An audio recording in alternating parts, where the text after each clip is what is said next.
Hey there everybody, Don Evans here from WatchReport.com, and today I'm doing something a little different, something we rarely do here at Watch Report, which is a comparison video. And normally I don't do them just because of the schedule of doing the reviews and so many reviews and everything.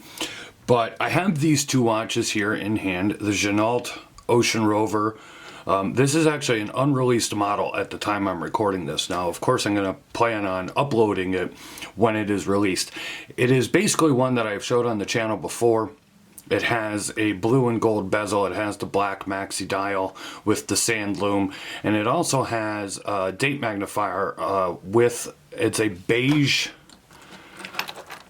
date wheel to kind of match the dial loom and markers.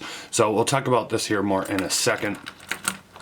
And then we have the Victorinox Swiss Army Maverick automatic. Now, the reason, they're kind of two different watches, but the reason I want to compare these is just because of price points. And of course, as we all know here, I'm never here to sell you anything, and I thought this would be a good comparison to show you what you can get for your money, which is kind of one of the things that we do here to begin with. We show you what is available out there for your money. So this is going to sell for $1,500 on the Ginault website. As we've talked about in length, and I'm not going to get into the specifics of that in this video and rehash that over and over and over again.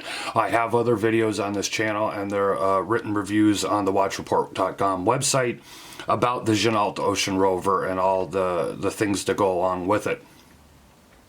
So the movement, as I've discussed in the past, is, their own movement that they based off the ETA 2824, and that they are assembling here in America, and that they're assembling the watch and bracelet here in America and all that stuff. This is $895. It has a true ETA 2824 automatic movement in it. And some of the other things that we have going on here, obviously they're both diver style watches. Now, one thing to keep in mind, this is actually listed more of a true diver. It does have a screw down crown and the 300 meters water resistance. This is only 100 meters water resistant, does not have a screw down crown. Now, you do have the timing bezel, and you do actually have a dive extension in the clasp and everything, but it is not a true diver with the screw down crown and to at least 200 meters water resistance, at least by ISO standards. But you're looking at a 40 millimeter case here on the Ginault Ocean Rover that has it's 40 by 47 with 20 millimeter lugs. Here you have a 43 millimeter case, which can be a little deceiving only because this does appear larger on the wrist, in my opinion. From the 9 o'clock side to the end of the crown, you're looking at 43 millimeters, or excuse me, 47 millimeters when you measure from 9 to 3 all the ways across the crown. It is just about 12 millimeters thick. It has a lug to lug of 51 millimeters, and you do have a 22 millimeter bracelet. And the bracelet does not taper, actually, okay? And one of the nice things, now I have, by the time you're watching this, you'll have already seen the full review on this watch. I will upload this video after the full review of this Swiss Army Maverick and after the Ginault Ocean Rover. This particular version comes available on their website. But this bracelet here, if you haven't seen the review, it's a very, very, very nice bracelet. You could see that the center links are actually raised above the outer links here, give you a very nice three-dimensional look. You do have a pretty standard dive clasp here. Okay, flip lock clasp. You have 3 micro adjustments, and as I said, you do have a dive extension as well. So, and let's be honest here, the reason that this probably has a dive extension on it is because this is kind of a standard clasp that Swiss Army uses, and they probably just took it, from a couple other models that they run, and they put it on here and just decided not to take the dive extension clasp off of this. It's hard to see here with the bracelet on. But there is a look at the ETA 2824, and you do have the Swiss Army logo on the rotor. So both are, in my opinion, in the same vein of style-wise. You have that Submariner style to both of these watches. You got a dive bezel on both, sapphire crystals on both, stainless bracelets on both. One is 40 millimeters, one is 43, so it's a little larger. Your basic construction is the same. You have a 316L stainless steel case and bracelet, same on the Swiss Army. As I said, both have sapphire crystals, both are automatic movements. This, and I don't want to, when I want to talk about this, I don't want to, I've been very honest, and at least I think I've been very honest as far as what this Ocean Rover watch is and all the stuff about the company and everything like that. I've always said I think currently it is the best Rolex Submariner homage that is out there available today. That's my personal opinion. But that still doesn't take away from a lot of the controversy that they had or still have going and everything like that. It is a damn well-built watch. It's actually extremely well-built, and I still say the best Rolex sub homage out there. But then you have Victorinox Swiss Army, which is a widely known, a commercially known brand. I mean, it's been around, you know, they've been around a really long time. They're known for their watches, they're known for their knives. I don't think there's anybody out there that doesn't know the Swiss Army brand. So they've been around a really long time. They have the heritage, they have the pedigree. You know you're getting a good watch when you buy one. So this is $900 for an ETA 2824 automatic with the same basic look and style. You have that same bracelet, the case, the coin edge dive style bezel, all the goodies. You have the same thing going on over here with the Ginault. Now, the Ginault doesn't have the Ginault has that Rolex look. So if you really, really, really want that Rolex sub look, obviously you're going to go for that. If you want something a little different, but in the same vein, here is the Victorinox Maverick, the Victorinox Swiss Army Maverick automatic. This is also available in quartz, and I believe they do a quartz chrono version of these as well. The side of the case is very different in the terms of this is definitely more slab-sided, and the lugs are fatter. You do have a nice chamfer up here on the lugs though with high polish. And then when you take a look at the Rolex, it's definitely a different style of case. I mean, it's not, again, in the same vein, but they're not, identical or whatever, but they're definitely in that same style. So, as I said, you're looking at $1,500. And if they have it, I think right now, as I'm recording this, there's like a 24% off code, but this isn't actually available yet.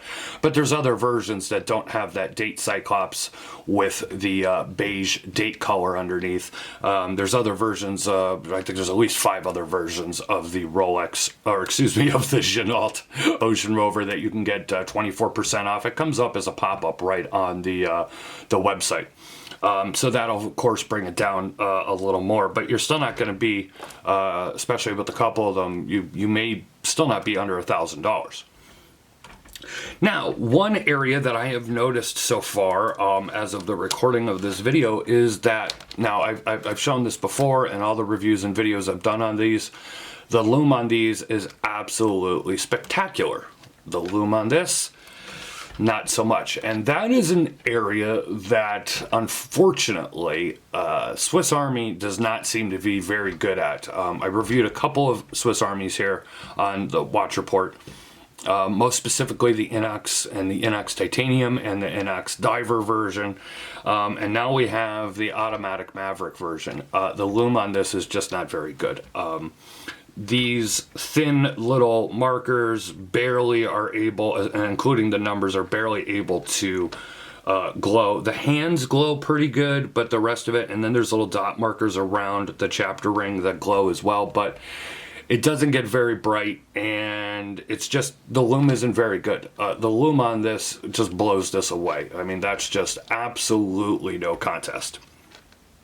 As I said, this review will be posted, or this video will be posted after this review, so you'll see the lume shot and everything else. If you want to go see the full review right now, go ahead. I'll have the links in the description so you can go and click over and see the full review of this guy, and I'll include the link to my original video, the original Ocean Rover, that I reviewed down below as well, so you can go ahead, if you haven't already, and go ahead and read and watch up on both of these fully. But I just thought that this deserved a comparison. You know, a lot of the claims that are made by this company can't really be backed up, or they haven't backed up, I should say. Still a great watch. I mean, in terms of construction and everything else, it's still a great watch. That's the way I'll say that. This is a fantastic watch. I love the bracelet on it. I love the look on it. I love the dial on it. Let me go ahead here. I'll give you a close-up look at both of these, and then I'll end this video. So here's a close-up look at this Ocean Rover. Let me go ahead there. That hand is right in the way of the date wheel. So you can see that it is a beige date wheel, so it kind of matches the sand lume. But otherwise, it's pretty much the same as ones currently available on the Ocean, or excuse me, the Ginault website. Now, one of the things I'll talk about here real quick before I give you a close-up look at the Maverick automatic is that Ginault has another model on their site right now. I should have that in for review within a... Well, by the time that you have, you're watching this video, I probably already have that in hand and have posted pictures on Instagram, etc. So it's a cheaper version. They're running it, I think, at $700. It does not have the applied glossy dial. It's more of a flat dial. It is a printed dial, which means you don't have applied indices and markers. That is a no-date version. Comes in a couple of different bezel color versions. And instead of a bracelet, it comes stock on a brown leather strap, and then you could purchase the bracelet separately if you wanted to. So that one I probably have in hand already at the time of recording, and you could probably check that out on our Instagram and Facebook pages and stuff like that. But there is a closer look at this version of the Ocean Rover. And here is a close-up look at the Swiss Army Maverick.